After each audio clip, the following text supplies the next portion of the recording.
Yes, the war of words. The Queen versus the future. Tiffy time versus woo! The war of words heard around the wrestling world over this past weekend on SmackDown, Friday Night SmackDown to be exact. If you ain't been about and you've been living on the rock. Now, what does everybody think about this? People want to know my views on this. I've been getting DMs and comments. Make a video about it. I'm going to do a live stream about it soon. But I want to give my quick 2 cents on it. Now, first of all, what I do want to say is, what do they call it? The IWC, the Internet Wrestling Crowd. I don't really put myself as part of that or the Internet Wrestling community. But what I want to say is, these two are very talented superstars. Everyone who watches my channel knows I'm a fan of Charlotte. But this particular promo, we're going to get into it. I don't think it was Charlotte's greatest promo. In fact, I thought it was pretty terrible. Seemed like she got a bit flustered by the words that was said.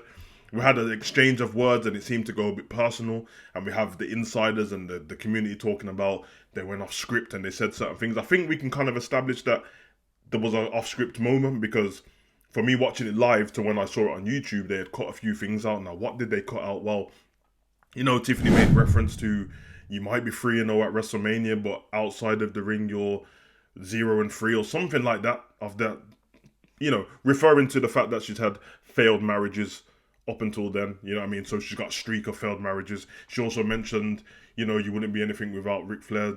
That kind of thing, I don't think it, you know what I mean? Like, it's a bit dead. That's low-hanging fruit when it comes to Charlotte and Ric Flair. I think at this point, even if you don't like Charlotte, she's made a legacy on her own away from Ric Flair. I don't think of Ric Flair anytime I hear Charlotte talk anymore. But obviously I do get, if you're one of those wrestling fans that feel like Charlotte's been forced upon you constantly over and over again, pretty much how people used to feel the same about Roman, I do understand. I'm not of the same opinion, but there's probably a bias there to the fact that I really like Charlotte. She's one of my favourite female wrestlers, just like I really liked Roman at the time when people were saying it was forced upon them. But I can still be objective and say where things are going wrong and say where, yeah, it does feel like it's a bit forced. And going into this WrestleMania match, even though naturally I'd want to predict Charlotte to win, I think it's the right thing for business for Tiffany to win. Now, where did we go with Tiffany in this? Well, I did a video on my channel previously, probably about 4 or 5 months ago. In fact, it might have been just before Christmas. It had Tiffany on the front. It was called The Future.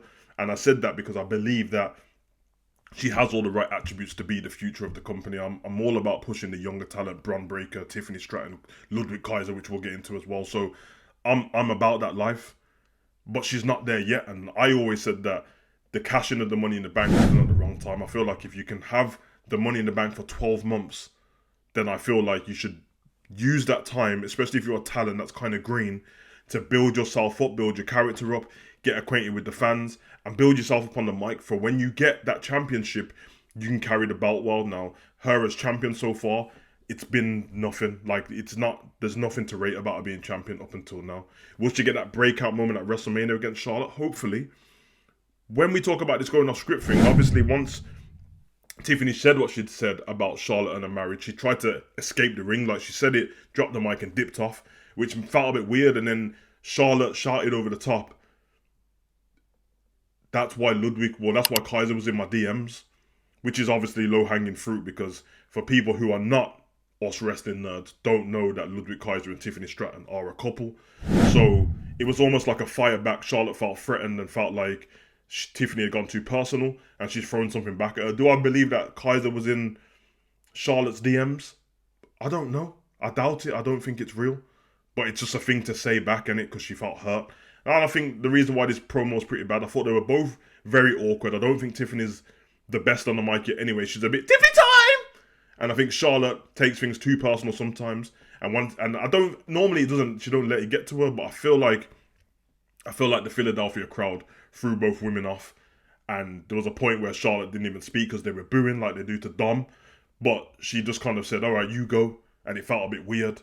And then Tiffany was actually better in this promo than I've seen her for the last few ones. And obviously they did that side-by-side promo a few weeks back where it seemed like Charlotte got the better of her. And I thought that one was a bit weird though, because it was a side-by-side. They could have easily recorded it and cut sections out and molded it so it didn't feel like Tiffany got buried as such. But it's worked out in the long run. Now, I don't agree with and I don't care who's going to comment under this page, I don't agree with you guys, especially grown men I'm seeing on the comments, usually about Charlotte. Tiffany's not really getting it, but the dissing her appearance and how she's. I think that's a bit weird. Like, we're here to watch these like as wrestlers now. You're not even talking about constructive criticism, like, oh, you're supposed to be an athlete and you're not doing this and you need to take care of yourself. It's just dissing after dissing. I think it's a bit childish. I'm all about dissing Charlotte Flair and Tiffany Stratton and Roman Reigns as their characters, but when it comes to their personal life, I think it's a bit silly.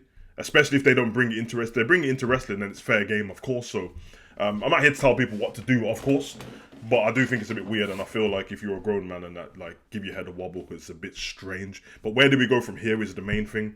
It's not a feud that I've been looking forward to anyway. I thought it was rushed. I've always said, like, it feels like you just threw Charlotte and Tiffany together because they're just both blonde and done gymnastics. Let's be honest about it, because there's no reason to throw them together. The build-up hasn't been anything. They brought Charlotte back to try and push her as a babyface, even though a promo package was her looking rich on a boat and stuff, which made it seem like more unrelatable, like a heel. It didn't work out. They flipped it back. Funny enough, I think Tiffany and Charlotte are both better as heels than they are babyfaces.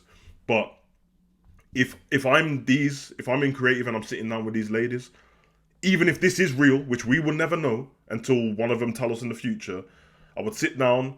They're both going to apologize to each other. Like, yeah, we probably went off script there, and I shouldn't have said that about your marriage, and I shouldn't have said that about your boyfriend. Okay, but what we're going to do with it? Well, what we will do with it is we're blurring the lines between kayfabe and real life now, because nobody knows anymore. Like, let's realistically, everyone thinks they know everything. So let's let the wrestling fans think they know what's going on. So next time we're in the ring together, slap me as hard as you can. Say these certain things. Let's start using Twitter and build up a proper feud. We've got 2 weeks till Mania now, or 12 days from when you see this video.